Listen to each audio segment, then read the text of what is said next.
Hello बच्चों, स्वागत है आप सबका आपके अपने यूट्यूब चैनल मैथ टॉपर्स अड्डा पर। आज के इस वीडियो में हम त्रिज्यखंड का क्षेत्रफल निकालना सीखेंगे। वो भी कब? जब हमें परिमाप उसका दे रखा हो। तो हमें एक त्रिज्यखंड का परिमाप दिया है, हमें क्षेत्रफल निकालना है। अगर देखो तुम्हें त्रिज्यखंड क्या होता है, उसका क्षेत्रफल कैसे निकालते हैं, उसका क्या फार्मूला है, फार्मूला कैसे बनता है, अगर तुम्हें इसका डिटेल में वीडियो चाहिए तो वीडियो का लिंक तुम्हें डिस्क्रिप्शन में मिल जाएगा। इस वीडियो के बाद तुम उसको ज़रूर देखना, ठीक है। तो सबसे पहले देखो ये क्वेश्चन क्या है। क्वेश्चन काफ़ी इंपॉर्टेंट है और 2019 में आया था ये। और जब ये क्वेश्चन आया तो कई सारे बच्चे इसका आंसर गलत निकाल के आए थे। क्यों गलत हो गया था? क्योंकि यहाँ पे इसका परिमाप दे रखा और ऐसा क्वेश्चन आपको एनसीईआरटी में बुक में नहीं था इस टाइप का क्वेश्चन।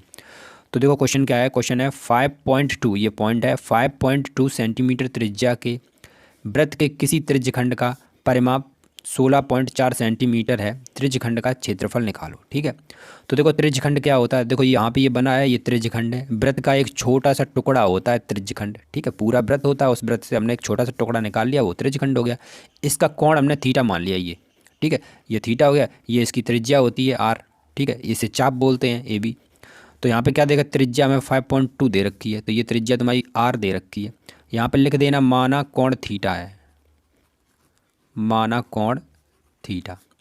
त्रिज्या आर कितनी दे रखी है, 5.2। और क्या दे रखा है, परिमाप दे रखा है। तो हम यहाँ पे परिमाप लिखेंगे। परिमाप कितना है हमारा, परिमाप 16.4 सेंटीमीटर, ठीक है। ये हमारी 5.2 और इधर भी 5.2 हो गई, तो दोनों त्रिज्याएँ हैं सेंटीमीटर और सेंटीमीटर, कोण थीटा है। तो देखो अब तुम्हें इसमें समझना क्या है, इसका परिमाप देखो। तो सबसे पहले तुम परिमाप होता क्या है, परिमाप यहाँ पे दे रखा है। अब तुम्हें इसमें परिमाप का फॉर्मूला लगाना है। परिमाप का फॉर्मूला कैसे बनेगा, देखो परिमाप क्या होता है, किसी आकृति के चारों ओर की माप को हम परिमाप कहते हैं। तो अगर तुम्हें इसका परिमाप निकालना हो तो क्या करना पड़ेगा, ये त्रिज्या और ये त्रिज्या, दोनों त्रिज्याओं को जोड़ दो, ठीक है।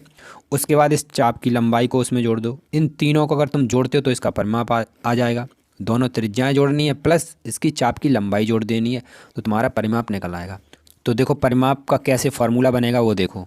तो परिमाप का सूत्र बनेगा तुम्हारा, परिमाप बराबर क्या होगा, 2 गुणा त्रिज्या, ठीक है, 2 गुणा त्रिज्या। त्रिज्या में हमने 2 का गुणा किया, क्यों किया, क्योंकि हमें यहाँ पे 2 त्रिज्याएं लेनी है, तो इसलिए 2 गुणा त्रिज्या प्लस चाप की लंबाई, चाप की लंबाई। ये तुम्हारा परिमाप का फॉर्मूला बन गया। किसका परिमाप, त्रिज्यखंड का परिमाप, ठीक है। या तो तुम इसे समझ लो या फॉर्मूले की तरीके से तुम इसे याद कर लो, ठीक है। दोनों त्रिज्याएं थी, दोनों त्रिज्याओं को तुम्हें यहाँ पे लिखना है और प्लस चाप की लंबाई, ठीक। अब इसके बाद क्या करना है, 2 त्रिज्याएं मतलब ये त्रिज्या आर 2r हो गई, प्लस चाप की लंबाई का फॉर्मूला क्या होता है, देखो चाप की लंबाई का फॉर्मूला होता है थीटा बटे 360 गुणा 2πr, ठीक है, 2πr। ये होता है चाप की लंबाई का सूत्र। त्रिज्यखंड के चाप की लंबाई का सूत्र ये होता है, बराबर 2। देखो परिमाप कितना दे रखा है, 16.4, तो इसको बराबर कर दो 16.4 के बराबर 2r। देखो यहाँ पे तो मैं अभी r का मान नहीं रखना है, क्यों नहीं रखना है वो मैं अभी आगे बताऊंगा। प्लस 2 से ये काट दिया, 180 आ गया, तो ये आ गया थीटा ऊपर पाई आर बटे 180। 16.42। यहाँ आर की जगह तुम मान रख दो, कितना आर दे रखा था 5.2, यहाँ गुणा में 5.2 प्लस थीटा पाई। यहाँ आर का मान नहीं रखना है, ठीक है, क्योंकि आगे क्वेश्चन बहुत ही इजी हो जाएगा। अगर यहाँ पे तुम आर का मान रख दोगे तो इसे तुम्हें बहुत ज़्यादा सॉल्व करना पड़ेगा। अभी आगे आपको समझ में आ जाएगा। इसका गुणा करके इधर माइनस कर देना, माइनस में भेज देना है। तो 16.4, इनका गुणा कितना आएगा, 2 दूनी 4 और 5 दूनी 10, यानी 10.4। और ये इधर प्लस में आएगा, इधर भेज दिया तो ये माइनस में आ गया। थीटा पाई आर बटे 180।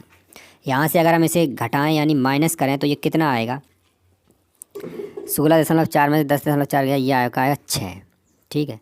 यहाँ थीटा बचा, यहाँ पाई आर और बटे 180। यहाँ से देखो तुम्हें थीटा का मान निकालना है, ठीक है, तुम्हें थीटा का मान निकालना है। 6 गुणा 180, ये गुणा में गया, बटे में क्या आ गया, पाई आर आ जाएगा, पाई आर, और ये थीटा। तो देखो यहाँ से हमारा थीटा का मान निकल आया ये। अब इस थीटा के मान को तुम्हें त्रिज्यखंड के जो क्षेत्रफल पूछा गया है उसमें रखना है, क्योंकि हमें थीटा नहीं पता था। देखो त्रिज्यखंड का क्षेत्रफल का क्या फॉर्मूला होता है, क्षेत्रफल का फॉर्मूला थीटा बटे 360 गुणा पाई आर स्क्वायर। ये हमारे पास किसका, त्रिज्यखंड का फॉर्मूला होता है क्षेत्रफल निकालने का।